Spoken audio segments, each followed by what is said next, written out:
हाय।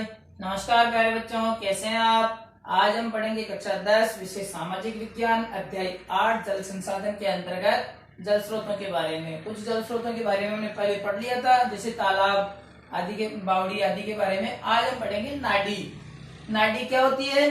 नाडी एक तालाब का ही छोटा रूप होती है, जिसकी गहराई 4 से 5 मीटर होती है। और ये राजस्थान के पश्चिमी भाग में, पश्चिमी राजस्थान में सबसे ज्यादा संख्या में पाई जाती है। रेतीले क्षेत्र से नीचे की तरफ जल को रोक करके, वर्षा जल को रोक करके पीने, ग्रामीण जनसंख्या के पीने, पशुओं के पीने और वन्य पशुओं के पीने के उपयोग के लिए इसमें जल संरक्षित किया जाता है।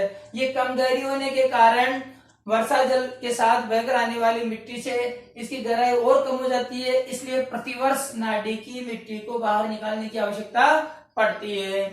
उसके बाद है टांका। टांका भी पश्चिमी राजस्थान का प्रमुख वर्षा जल संरक्षण का एक जल स्रोत है। ये परंपरागत जल स्रोत है। प्रत्येक पश्चिमी राजस्थान के प्रत्येक घर में और खेत में आपको टांका प्राप्त हो जाएगा। ये टांके पक्के और कच्चे दोनों प्रकार के होते हैं। इनको पक्के टांके को ऊपर से पक्की पट्टियां, पत्थर की पट्टियों से या स्थानीय उपलब्ध संसाधनों से ढक दिया जाता है। और कच्चे टांकों में राख और बजरी मिला करके अंदर की तरफ जो दीवारें हैं उन पर लेप कर दिया जाता है, जिससे जल का रिसाव नहीं होता, लंबे समय तक जल संरक्षण रहता है।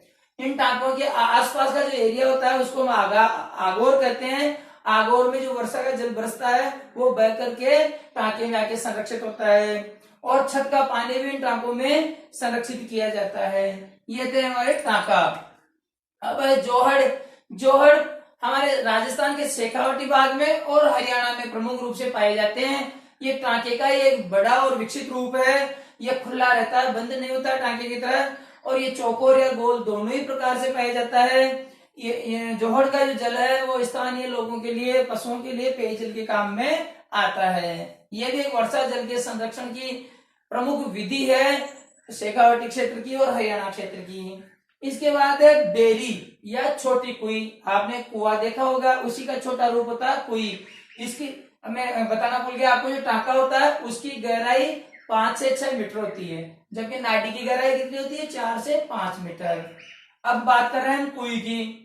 कुई की गहराई भी 5 से 6 मीटर होती है और इसका जो व्यास है, चौड़ाई है, वो 2 से 3 फीट रहती है। और कुई कहाँ खोदी जाती है, कुई खोदी जाती है नाडी के अंदर या खड़ीन के अंदर। खड़ीन अभी मैं आगे बता रहा हूँ आपको क्या है। तो खड़ीन या नाडी के अंदर वाला जो क्षेत्र है, आगोर क्षेत्र है, वहां पर ये नाडी बेरी का निर्माण किया जाता है। पत्थरों से इसको बांधा जाता है ताकि ग्रीष्म काल में नाडी का पानी जब सूख जाता है तो भूमिगत जो जल है वो रिस रिस करके बेरी में आता रहता है और पीने के काम में आता है। ये थी प्यारे बच्चों बेरी।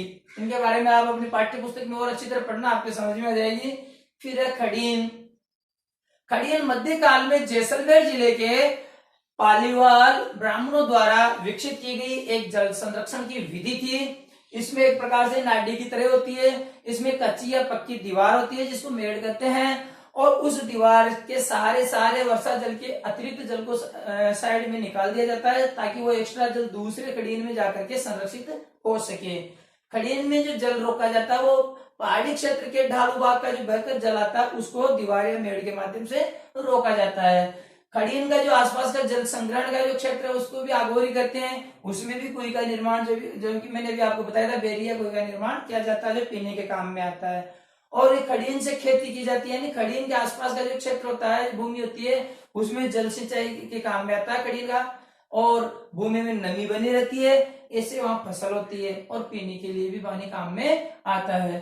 तो प्यारे बच्चों, इस प्रकार हमारे जो परंपरागत जल स्रोत थे, कई बार बोर्ड की परीक्षा में पूछा गया है खड़ीन क्या है, कई प्रतियोगी परीक्षाओं में भी पूछा गया है कि खड़ीन किसे कहते हैं। तो आप अपने पाठ्य पुस्तक में इनको वीडियो देख करके समझने के बाद एक बार और रीडिंग लगाएं, इनको पढ़ें। और ये आपका अध्याय 8 पूरा हो चुका है। इसके सभी प्रश्न उत्तर आपको करने हैं। Good bye.